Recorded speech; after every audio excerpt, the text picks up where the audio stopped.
All right, let's get this show on the road. Let's start with Trails in the Sky FC. Wait, what about the Gagarv trilogy? Nobody has played those games. Yeah, what's a Gagharv? I thought you were coughing or something. They're a trilogy of games that came out before Trails in the Sky. The current president of Falcom, Toshihiro Kondo, got his job because he made a fan site for the Gagarv games. Sorry, Donald, I'm the youngest living president. I really don't know those games, but that's actually a really interesting story. Anyways, let's just start with Trails in the Sky FC. It's rough around the edges, but it's a good start to the series. It introduces many of the characters who are the mainstays of the franchise, such as Joshua and Estelle. Scheherazade is pretty goat too. It has a very interesting world. Liberl is sandwiched between powerful countries, and you can see how their country struggles, and there's political intrigue. Having the protagonists be bracers is a great way to show the different locations. Bracers are essentially a type of mercenary or adventurer who take on a variety of tasks and missions to help protect people and maintain order in the world. They are recognized as a formal organization with their own headquarters and ranking system. Bracers are often tasked with protecting towns and villages from monsters and other threats, and are also involved in resolving conflicts between nations and factions. I don't know, Obama, the pacing of the first game is so slow it puts me to sleep. I watched a Let's Play of it and it was so slow and bad. That's not saying much, Sleepy Joe. Anything puts you to sleep. Go get some better taste. And the twist at the end is really good with George Wiseman. The build-up was done extremely well with a great payoff. It's worth going through the game, and you're probably going to play the whole series after that too anyways if you already played one of the Kiseki games. But the graphics are so bad. I know it was released in 2004, but the graphics look like it's from the 90s. Joe, who the heck plays Kiseki for the graphics? What the heck is Kiseki? I thought we were talking about the Trails of Cold Steel series. You see what I mean, Obama? Joe, go play Final Fantasy 15 and drive a Beamer. Kiseki is the Japanese name for the Trails franchise. Anyways, you play Kiseki for the likable characters and the phenomenal world building. Though I will agree the pacing is very slow in the first game, since 90% of the plot happens in the last half hour. The gameplay is a bit rough around the edges too. I'm putting it in AE tier. It's a great start for a new franchise. Okay, next is Trails SC. What's SC? Sleepy Joe FC is first chapter, or Trails in the Sky 1, and SC is the second game.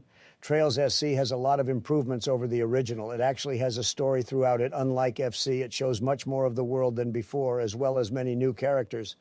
The plot is really good, with Estelle actually finishing up her bracer training and going on an adventure to rescue her boyfriend Joshua. But Donald, I watched Let's Plays of Trails in the Sky too. Estelle is so insufferable. She keeps saying stupid phrases like hit them with a big stick. And she's so prone to violence, which is very unbecoming of a professional bracer. True, the localization may not always be the best, but that's just Estelle's character. She's a go-getter, and she doesn't spend time planning. She just does what she needs to, and she will tell you off. If someone is messing around, she won't take that, and the localization does a good job of characterizing her. Joshua is the opposite, who reserves his emotions, so the two of them play off of each other well. I think it's really great for the game to have a female protagonist, which is somewhat rare in the JRPG genre, especially since she wants to save Joshua. You always see it the other way around, so this is a very refreshing change of pace. But the side quests are so boring. Hey, Sleepy Joe, the side quests are the best part of Kiseki. It's not our fault you're always sleeping and missing the side quests. Side quests offer players additional content that they can complete outside of the main story. This can add hours of gameplay to the experience and provide more value. They often give players the opportunity to learn more about the game's characters and their individual stories on a smaller scale. This can provide deeper insights into the game's world and lore and create a more immersive experience. I agree completely, Donald. If you don't play the side quests, you're easily missing out on half of Kiseki. Trail SC continues the well-crafted and engaging story of the first game, with deeper character development and a more complex plot. The game picks up where the first game left off and provides a very satisfying conclusion to the story. The game's cast of characters is expanded upon from the first game, with new and returning characters who are just as diverse and memorable as before, including Scheherazade. The characters continue to have their own unique personalities and backstories, and players can become even more invested in their arcs. The Hamel incident is one of the best telling of a false flag operation ever. SC has to be S tier. You would know about false flag operations, right, Donald? Be quiet, Sleepy Joe. Dude, these games suck. When can we get to Cold Steel? Why are we reviewing these old 2D games nobody has heard of? No, Joe, please, please, please don't tell me you only played from Cold Steel onwards. What's the problem, man? They said you can get right into the Cold Steel games? Who is they? What kind of terrible review did you read that told you not to play the older games?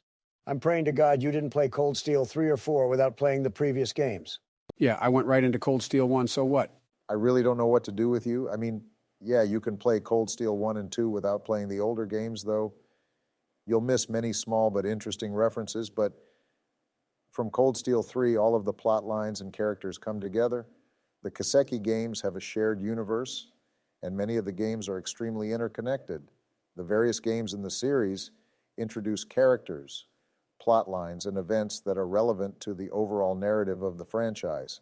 The Cold Steel games brings together several of these characters and plot lines, and playing the individual games before it helps to establish the backstory and relationships between the characters such as Joshua, Estelle, Kevin, and Lloyd. It also allows viewers to understand the motivations and personalities of the characters, as well as the larger context of the story, such as the Phantasmal Blaze Plan, which spans across most of the Kiseki games. While it's not strictly necessary to play all Kiseki games before playing Cold Steel, doing so will enhance the viewing experience and provide a deeper appreciation for the story and characters. Anyways, S tier for SC, let's rank Trails the Third. F tier. You didn't even play the game, Sleepy Joe? Keep my wife's name out of your mouth. That doesn't even make sense. Enough, gentlemen. Donald is right, and Joe is right too, somewhat. Trails the Third is more like Trails the Turd. The Third does have a few missteps compared to FC and SC. Don't get me wrong, it's still a good game that serves as an epilogue to the Trails in the Sky games, but the gameplay is structured in a very awkward way. It's a dungeon crawler with very limited access to worlds and towns. NPCs were amazing in Trails games with new dialogue after every single plot event, but in the Third you barely get any NPCs since exploration is so limited, so it's lacking many crucial aspects of a Kiseki game. The plot is structured into many mini-episodes as well in the form of doors, some of which are amazing, but some are boring too. Kevin is an amazing protagonist, though, and it's great to play the game from the perspective of someone from the church. He is a member of the Gralsritter, a religious order that is tasked with investigating and eradicating demonic activity in the world of Zemuria. Throughout the game, Kevin serves as a mentor and guide to the other characters, helping them to grow and develop as they explore the game's various dungeons and solve puzzles. He is also a complex and layered character with a troubled past that is slowly revealed over the course of the game. He struggles to come to terms with his past mistakes and find a new purpose in life. His story is one of the most emotional and impactful in the game, and his growth and development throughout the game are some of its highlights. Ren's development is also amazing in this game. At the beginning of the franchise, Ren appears to be a cold and ruthless assassin who is a member of the Enforcers, a group of powerful operatives who work for the Society of Ouroboros. She initially has no qualms about destroying anyone who gets in her way. What on earth are you rambling about? He's right. See, as the game progresses, it becomes clear that there is more to Rena's story than meets the eye. Rena's backstory is revealed gradually throughout the game, and it is a tragic one. She was taken in by the Society of Ouroboros at a young age and subjected to brutal training and experimentation. As a result, she became emotionally detached and developed a split personality with a cheerful and innocent persona that contrasts with her more ruthless and violent one. Throughout the game, Ren interacts with the other characters like Joshua and Estelle, and her story is one of the most emotional and impactful in the game. Her arc is focused on her journey of self-discovery as she confronts her past and struggles to reconcile her two personalities. I was bawling my eyes out when Ren was reunited with her father, Harold Hayworth, even though she didn't reveal her identity to him. Damn, I really missed out, huh? I only saw that scene in Cold Steel 4, but I didn't understand she was a major character in the franchise before that. I thought it was just some random minor plot or something. See what you missed, Joe? Please go back after this list and play all the games. This isn't a franchise where they introduce a phenomenal cast of characters and not use half of them, like in Naruto's Chunin exams. In this franchise, you always see cameos from supporting characters of the previous games. Seeing previous characters appear helps to establish continuity with the previous entries in the franchise. I really like it because these evoke feelings of nostalgia and bring back fond memories for me since I played the previous games, making it more enjoyable to play. True, seeing how previous characters have grown and changed since their last appearance can be a great way to develop their characters further. Players can learn more about the characters' past motivations and how their experiences have shaped them. It is fan service, but it's a good fan service. Not just that, including previous characters can also help to attract players who may be familiar with the franchise but haven't played the previous games. Seeing familiar faces in a new game can pique their interest and encourage them to play the previous entries in the franchise. So go play them, Joe. Some parts of the third are pretty bad. The game reuses many of the same areas and enemies from FC and SC, making the gameplay feel repetitive and stale. It also has a lack of a strong narrative. Unlike the previous games in the series, the main story of third is more episodic and lacks a strong overall narrative. The game is also a bit difficult, with some of the most challenging boss battles in the series. How can a Trails game be difficult, man? Sleepy Joe you fight. The Cassius Bright in the third, who is one of the only S-rank bracers in the world. It's one of the hardest fights on Nightmare difficulty. Why complain about difficulty if you're playing on the hardest difficulty? Everybody plays Kiseki on the hardest difficulty because it's so easy, Sleepy Joe. Wait, you're calling me Sleepy Joe too? Yeah, and that's one of the hardest bosses ever. The difficulty curve is real in that game. I uploaded a Let's Play of Trails the Third when it was released on PC in 2017, and all the comments there were begging me for help on the boss, including Michelle. She doesn't know it was actually my YouTube channel she was commenting on. I'm too ashamed to admit that I used Cheat Engine to modify my character's stats. That fight was too hard. Don't worry about it, oh bummer. At least you played the game unlike Sleepy Joe, who skips half of the games in a franchise. Hey, Sleepy Joe, did you also watch the first Avengers without watching Iron Man, The Incredible Hulk, Thor, and Captain America? Yeah, I watched The Incredible Hulk. I always felt so sad in the credits when he was hitchhiking with the sad music playing in the background. No, Einstein, I meant the MCU Hulk, not the 1978 version of the Hulk. Anyways, Trails the Third is pretty much a mixed bag of a game. The characters are good and the story is great, but the way the gameplay is handled is not perfect. I'm putting it on B tier. Now for Trails from Zero, which has my favorite protagonist, Lloyd, we'll do Trails to Azure after. Wait, I thought it was just the Trails in the Sky trilogy and then Cold Steel? The Microsoft Azure game with Pink Floyd was never localized. Hey, Sleepy Joe, you been sleeping under a rock? Nissa recently localized Trails from Zero and Trails to Azure, and by the way, it's Trails to Azure, not Microsoft Azure. Stop it with your data governance BS. The story behind the game's localization is amazing. There was originally a fan translation of the game made by a translation group called the Geofront, and Nissa actually worked with them on the official localization of this game, a rare instance of the game's publisher working with a fan translation. You have to support the release to support this kind of behavior. Damn, I have to buy a copy. I heard about an idol called Rixia Mao from one of the professors in Cold Steel. I want to see more of her. See, Joe, that's why you should have played all the games. Okay, Trail from Zero's story is definitely its high point and makes it worth playing, even if it's an older game. The protagonist is Lloyd Bannings, a detective for the Crossbell Police. To put it simply, without spoiling for Sleepy Joe, he has to solve a big conspiracy involving a group that is threatening Crossbell's safety. He gets the help from Ely McDowell, Tio Plato, and Randy Orlando. It's a mixture of very diverse and dissimilar characters, but they all play off of each other pretty well. Lloyd is the protagonist who became a detective because his older brother, who was also a detective, passed away in the line of duty. Ely is well-rounded and is the granddaughter of the mayor of Crossbell, Mayor McDowell. She went into the police force against her family's wishes. Tio is distant and enjoys programming and gathering intelligence, and she knows how to use her staff for magic. Randy is extremely laid back and loves drinking, but actually very good at his job and protecting his friends. Unlike the Cold Steel games, the main cast of characters are very few in number and are very tightly knit. I agree with you completely, Obama. The memorable characters are great. The game boasts a diverse cast of memorable and likable characters, each with their own unique personality and backstory. Players will grow attached to them and will want to see them succeed in their respective goals. I also really enjoy the quality of life improvements introduced in the localization, and the gameplay has improved a lot since Trails the Third. There are new mechanics and features added to keep battles fresh and engaging. Additionally, the game has a wide variety of side quests and optional content that add to the game's replay value. Unlike Trails the Third, we can explore the city of Crossbell, which is full of many distinct areas, and you can talk to NPCs who have books worth of unique dialogue. Crossbell is a beautifully crafted setting that is rich with detail and atmosphere. The game's visuals and music do an excellent job of bringing the city to life, making it feel like a real place. Like all Kiseki games, it introduces new characters and plot elements that tie into the larger narrative of the series, including the ending of Cold Steel 2, making it a must-play for fans.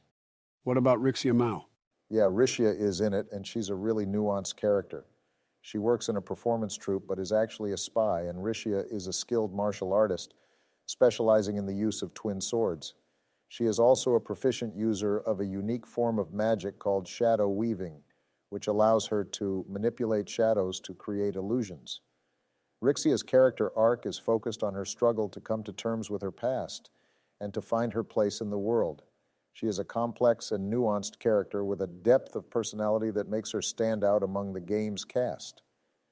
Her presence in the game adds an element of mystery and intrigue, and her interactions with the other characters are some of the most memorable moments in the game.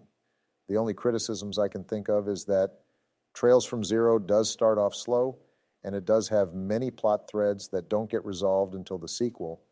But if you're playing one Kiseki game, you'll probably play all of them. I'm putting this in a tier now for Trails to Azure. Amazing game. The best way to say it is that it does what Kiseki does again, but better. You get to see the ending to Lloyd solving the case and the conclusion of the Crossbell arc. It excellently ties up loose ends from Trails from Zero. It really feels satisfying to solve the mystery. The characters and world building is still amazingly done. Is Rixia in it again? She's in it, but Michelle walked in on me playing it, and she wasn't a fan of her character design. Some of the standout features of Trails to Azure is its intricate world building and its characters. The game is filled to the brim with political intrigue and conflict, with various factions vying for power and influence. There's a lot of dialogue in the game featuring different groups involved in Crossbell's politics, and Lloyd has to navigate the complex relationships between them. My favorite scene in the game, without spoiling, was a World Leaders Summit featuring many extremely influential characters from countries all over the continent that had extremely high tension because you didn't know if a world war was about to break out. The game also features a wide cast of characters, each with their own unique personality and backstory. Most of the supporting characters were recruited in the previous game, Trails from Zero, return in this game, and the main cast of characters are extremely distinct with their backgrounds and motivations. The game also features a bonding system where the central protagonist, Lloyd, can develop stronger relationships with other party members by engaging in various activities and viewing exclusive conversations with them. One small criticism I have is that the bonding system isn't as easy to understand as it is in the Cold Steel games, which does make sense, considering Cold Steel was released after this game. In this title, you get bonding points for each character by talking to them, but it's randomly done between story scenes. They are unmarked conversations indistinguishable from any NPC conversation and is often non-obvious. The game's soundtrack is excellent too, with a wide variety of tracks that fit the game's various moods, such as when you investigate corruption in Crossbell or fighting bosses. And there are many memorable tracks that are still stuck in my head. The game's music is composed by Falcom's in-house composer, Falcom Sound Team JDK. The soundtrack is good to the point where I'd happily buy the digital soundtrack to listen to, even when not playing the game. Yeah, there are some criticisms, but Trails to Azure is a really great sequel and all-around amazing. S tier. All right, now we rank Cold Steel 1. Thank God, finally, now we can actually get to the real games. Cold Steel 1 is amazing. It introduces Reen. Haha. Sleepy Joe Reen feels like a blank slate self-insert protagonist. Go haha yourself. That's not entirely true. He is a student at Thor's Military Academy, where he is part of Class 7, a special class comprised of both nobles and commoners. Reen comes from a mysterious background and is haunted by memories of his past. Throughout the Trails of Cold Steel series, Reen grows as a character, developing relationships with his classmates and learning more about his own abilities and identity. He is a skilled swordsman, being one of the only practitioners of the 8 Girls 1 Cup, the 8 Leaves 1 Blade swordsman style, and he also possesses a unique power known as the Ogre, which grants him immense strength and agility. Later on in the series, he even gets a mecha robot called a Divine Knight. Reen is known for his kind-hearted nature and sense of responsibility towards his friends and allies. He often finds himself in leadership roles, and is willing to put himself in danger to protect those he cares about. However, he also struggles with the weight of his own power and responsibility and is haunted by his past actions and the secrets surrounding his identity. He is overprotective of his adopted sister, too. Ha-ha. Also, the original Japanese version has more ha-has than the localized English version. It's not the localizer's fault. Sure, oh bummer, but what about the game Cold Steel 1 itself without considering the other Cold Steel games? You can't judge Cold Steel 1 using material from 2 to 4 after all. It has the same problem as FC. The plot is entirely in the last hour of the game. True, but the build-up and reveals are really great. The developers said that they wanted Cold Steel 1 and 2 were supposed to be one big game. Again, if you play one, you're going to play them all. I played Cold Steel 1 on PC in 2016. I couldn't wait until 2017 for the Cold Steel 2 PC release, so I played the PlayStation 3 version of Cold Steel 2. It was really laggy and weird. Sleepy Joe, you missed out on the new features in the PC version of Cold Steel 2, like more dialogue lines? That aside, Durante makes most of the speed-up functions and optimizes the game's performance on the PC. Praise Durante. Praise Durante. Praise Durante. Even I'm not that sleepy to ignore his accomplishments on the Trails and the Wise franchises. The guy is a programming legend, and I'm grateful he helps Falcom port the games to PC. Sleepy Joe, it's pronounced E's, not Wise. Going back to dialogue, many of the games still had awkward localization choices when you think about it. I know that the game is extremely long and filled with tens of thousands of lines of dialogue, but many scenes will only have one character being voiced, even though so many characters are talking to each other. Usually they only voice the character who is introduced, and it can be very off-putting. Maybe they should have had voice acting for all the characters in a scene, and only do that for the most important scenes in the game. Well, actually, oh bummer, it's because the seiyuu for Rian is the Koki Uchiyama. He's very expensive, so only a few lines of dialogue are voiced in the Japanese version of Cold Steel. And when they localized the game to the West, they only voiced the scenes that already had voice acting. What the heck is a seiyuu? Joe, you're testing my patience. Are you even an otaku? Yeah, I had tacos yesterday, but I'm feeling it in my tummy now. But I agree, Donald, Cold Steel 1 is rough around the edges. It is fun to see the perspective from a citizen of Erebonia, a superpower who is not really a friendly to other countries. They even point a giant railgun at Crossbell. You would know about unfriendly superpower countries, huh, Donald? Takes one to know one. Have you asked your buddy O'Bummer about his unmanned aircraft vehicle systems? Gentlemen, please. The exploration is fun. Yeah, a lot of the main quest in Cold Steel 1 feels like filler content, but it gives you a chance to explore the country and see how it works. The school setting is a cliche because it certainly is overdone for JRPGs and anime.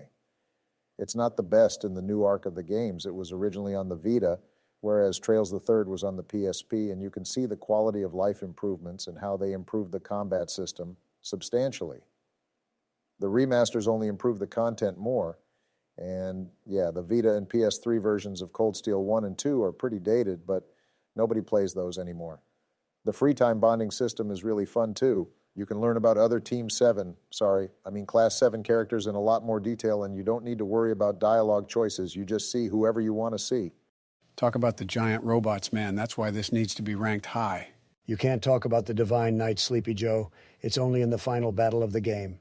True, I won't really include the Divine Knight combat for scoring this game since it is only in the final battle, but yeah, it's pretty amazing. It's a spiritual successor to Xenogears, though. Xenoblade 3 was pretty lit, albeit a lot of cutscenes. It's like how Gendo tells Shinji to get into the robot. Now it's Celine telling Reen to get into the robot. Sorry, Joe, I think the original Cold Steel is rough around the edges.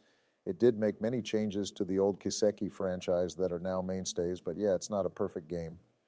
Yeah, Reen is a bit plain in Cold Steel 1, but he really grows as a character later on. Yeah, the bonding system is odd, but it's actually very convenient from a gameplay perspective. The world building and characters are still amazing as always. It's just the plot in the first Cold Steel slow, because you need to get introduced to everything so that they can set up the plot. I'll give it B tier. Now for Cold Steel 2. Dude, the giant robots. Joe's right. The Divine Knight battles are amazing. It was also interesting to find all the Class 7 characters. The game continues the story of the first game, with Reen leading his classmates in a quest to save the Erebonian Empire from a looming war. The game features many returning characters from the first game, as well as new allies and enemies. The gameplay is similar to the first game. with turn-based combat that emphasizes strategy and planning. The only bad thing is that the plot is still poorly paced because you have to go and find all your classmates. What's wrong with that? You get an airship so you can freely explore most of the continent. It was interesting to see the Noble Alliance Rebellion, and Duke Cayenne is such a great villain. The only thing Cayenne belongs in is in my food. Screw you, man. I kind of have to agree with Donald. He's a bit of a weaker villain compared to the Ouroboros members. The epilogue in Cold Steel 2 is really interesting, albeit long. You have cameos from Lloyd and Rishia, and you save the Prince Seldric from Cayenne. It was great seeing more of Vita. I'm referring to the witch, not the console. Reen takes over an entire country off-screen in the epilogue, but they made an anime adaptation of it called Trails of Cold Steel Northern War. I really recommend you to check it out, Joe. Yeah, that anime was great. Lavian Winslet is a really interesting protagonist. She's from the Northern Jaegers, the first time we've seen a central protagonist from the Jaegers. And you can see she grew up in very poor and cold conditions. Yeah, as an anime, it's pretty basic, but if you're a fan of these games, it has really great characters and world building, and it has so many references to the games. They clearly put a lot of passion into the anime, and it bridges the gap between Cold Steel 2 and 3 nicely. Nah, I'm too busy watching Season 3 of The Demon Slayer. Michael Jackson is such an intriguing villain, though. When they show off the upper 6 demons, I got motion sickness. They made the camera move too much. Muzan is not Michael Jackson, but I guess I don't blame you when he wears that white suit and hat, and it's Demon Slayer, not the Demon Slayer. Demon Slayer is a great manga, and it has one of the best anime adaptations, so at least you have some taste, Joe. I know I'm off topic, but UFO Table is an amazing animation studio. I really wish they made 2D skits in the Tales of Games. Tales of Arise is an all-right game, but it doesn't play like a traditional Tales of game. Every time I see the skits in the credits of Demon Slayer, I get mad because I want those in the Tales of Games again. This is slightly tangential, but Obama, before the newer games came out, I thought that Vita was Reen's mom for the longest time because of the pink eyes. I kept thinking that Reen had witch powers before it turned out to be ogre powers, ha-ha. Ha-ha. You know, it's odd how Alyssa was meant to be Reen's girlfriend, but they changed it. She's all over the cover for the first game. Michelle saw my copy of the game and asked me who the pretty girl with the feathers in her hair was. I still like doing the bonding events with Alyssa. Seriously, the ending of Cold Steel 2 is pretty amazing. Osborne owned everyone, and his character is in line with how he acted in the Trails in the Sky games. He's like the Lex Luthor of the Kiseki franchise. Too bad you never played those games, Joe. See that, Sleepy Joe? You should have played the old games. You missed out on so many references. Dude, shut up. Cold Steel 2 is amazing. I really liked seeing Reen's hometown, and you see many more villains from Ouroboros, such as Duvali and McBurn. Duvali? More like Do Bully Ha-Ha. But seriously, the character interactions were handled very well as usual. Their banter was phenomenal. McBurn is definitely one of my favorite villains in the entire franchise. Why would they call a character McBurn? Do Japanese developers think that all Americans have Mac in their name? You know, Canada has a store called Canadian Tire. Their mascot is a guy called McTire. Do you hate Canada too? No, I guess not. But Donald, don't you mean McIntyre? It's not McTire? That sounds weird. No, the guy's name is actually McTire, not McIntyre. Go Google it. We're getting off topic, but let's agree Canada is safe, for now at least. Anyways, Cold Steel 2 is necessary to play to get into the later games. It's not the best game as a whole, but it's still an all-right Kiseki game. B tier. Next, Cold Steel 3. Cold Steel 3 rocks. Reen becomes a professor and gets his own class of students. His students even have rivalries with the prince now. Did you see Reen and Miyose? Miyose keeps hitting on Reen. She's the thirstiest woman I've ever met. I swear in one scene, Miyose tries to kiss Reen, and Reen does the Matrix Neo move to dodge it. Reen avoids having relationships with his students, and he's uncancelable. You need to admire the guy for that. There is a time skip from Cold Steel 2 to 3, but it's a good continuation of the plot. Yeah, they have to get a new arc going, so it's slow at first, but it's really interesting to see how all of the original Team 7, Class 7 has grown up. The graphics had a huge leap in quality, too. It was originally developed for the PS4 instead of the Vita. I'm talking about the handheld console, not the Witch. And unlike the first 2 Cold Steel games, the cities look really beautiful and have great art design instead of looking extremely blocky like before. Yeah, the ending of Cold Steel 3 had another awful cliffhanger, but after Trails FC and Cold Steel 1, I was used to the cliffhangers. I really liked how they tied up plot threads from Trails in the Sky and Zero and Azure games. You get to visit Hamel. Cold Steel 3 and 4 are like the Avengers movie of the Kiseki franchise, and you have almost every main character showing up. They further Phi's plotline, too, with not just Zeno and Leonidas, but also finally Rutger also shows up. The card minigame, Vantage Masters, is really amazing too. It's fun to collect new cards and defeat all the opponents like Triple Triad in Final Fantasy VIII. Nobody likes Final Fantasy VIII, Sleepy Joe. Why is magic a consumable that you have to grind for? Hey man, stop it. Sure, Final Fantasy VIII isn't as good as 7, but I like Squall and Renoa. Whatever. I don't mind Final Fantasy VIII, but it is one of the weaker games, though. Triple Triad is one of the best card games in JRPGs, and so is Vantage Masters. But yeah, Cold Steel 3 is a remarkable improvement over Cold Steel 2. Let's put it in a tier. Finally, Cold Steel 4. I mean, it is brimming with character bloat. Feels like too much going on that I did not understand. What, you can't keep track of all the characters, Sleepy Joe? Hey man, stop it, please. Cold Steel 4 offers a satisfying conclusion to the story of the series. Players can finally see how the events of the previous games come together and how the characters they have grown to care about will ultimately end up. The game features improvements to the gameplay mechanics of the series. The game's combat system has been refined like never before, with new moves, techniques, and abilities added to the game, making battles more exciting and strategic. It's still easy, but it's fun to break the game. Cold Steel 4 boasts a large cast of characters, both old and new, that players can interact with throughout the game. The only thing is that you need to play all of the games, not just the Cold Steel ones, I mean all of them. Gargarv 2? No Sleepy Joe, not that trilogy. Anyways, each character has their own unique personality, backstory, and abilities, making for an engaging and dynamic experience. Cold Steel 4 features callbacks and references to the previous games in the series, which can be a nostalgic and satisfying experience for players who have been following the series from the beginning. The game has a high production value now compared to the older games, with beautiful graphics, stunning environments, and an excellent soundtrack. The game's presentation and polish help to immerse players in the game's world and story. Yeah, honestly, Cold Steel 4 feels like a great farewell to the series and is a very satisfying conclusion. The developers learned from their mistakes from older games and really put in the effort to make the game the best it can be. I don't know, Donald. I was mad that I couldn't get Rain a final romance scene with Celine. Why the heck would you want a romance scene with Reen and Celine? I mean, she's a cat. I feel like she's the underdog or undercat in this case. For instance, she and Valimar help get Reen away from the school at the end of Cold Steel 1 and helps motivate him at the beginning of Cold Steel 2.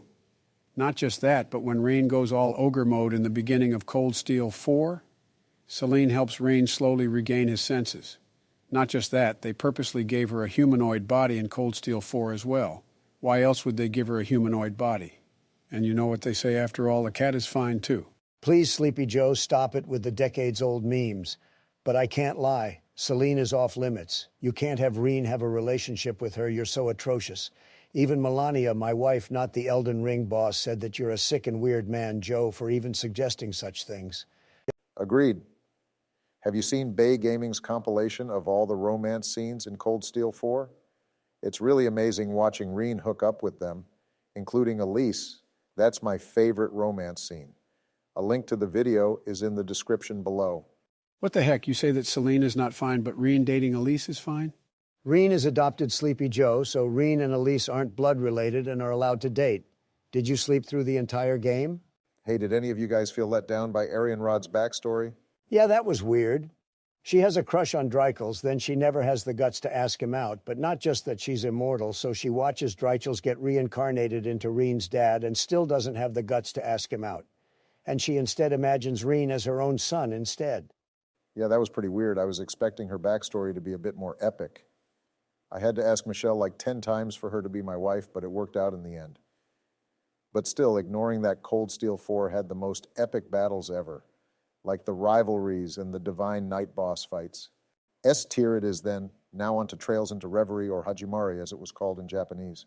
You know, I really like how they revealed C's identity to be. Wait, please don't say who C is. I didn't play it. It's not out yet, and I didn't play the fan translation. I didn't play any of the Kuro games yet either. Sheesh, Sleepy Joe, you really live up to your name. But you do make a good point. We should buy the official localization of Trails into Reverie when it comes out July 7th to support the developers. Let's reconvene sometime after that date to add them to the tier list. And Joe, make sure you play all the Trails in the Sky and Trails from Zero and Trails to Azure. Yeah, Sleepy Joe, you're actually missing out on a lot of great references. Sure, Obama and Donald, I'll do that, thanks. And from the way you explained them, they genuinely sound like very fun games with great characters and story. Joe, you're my friend. I've ordered the games and gifted them to your Steam account, and I've sent over a new gaming PC for you. It's not right for a Kiseki fan to play Cold Steel without playing any of the prior games. Also, please play Gugharv next.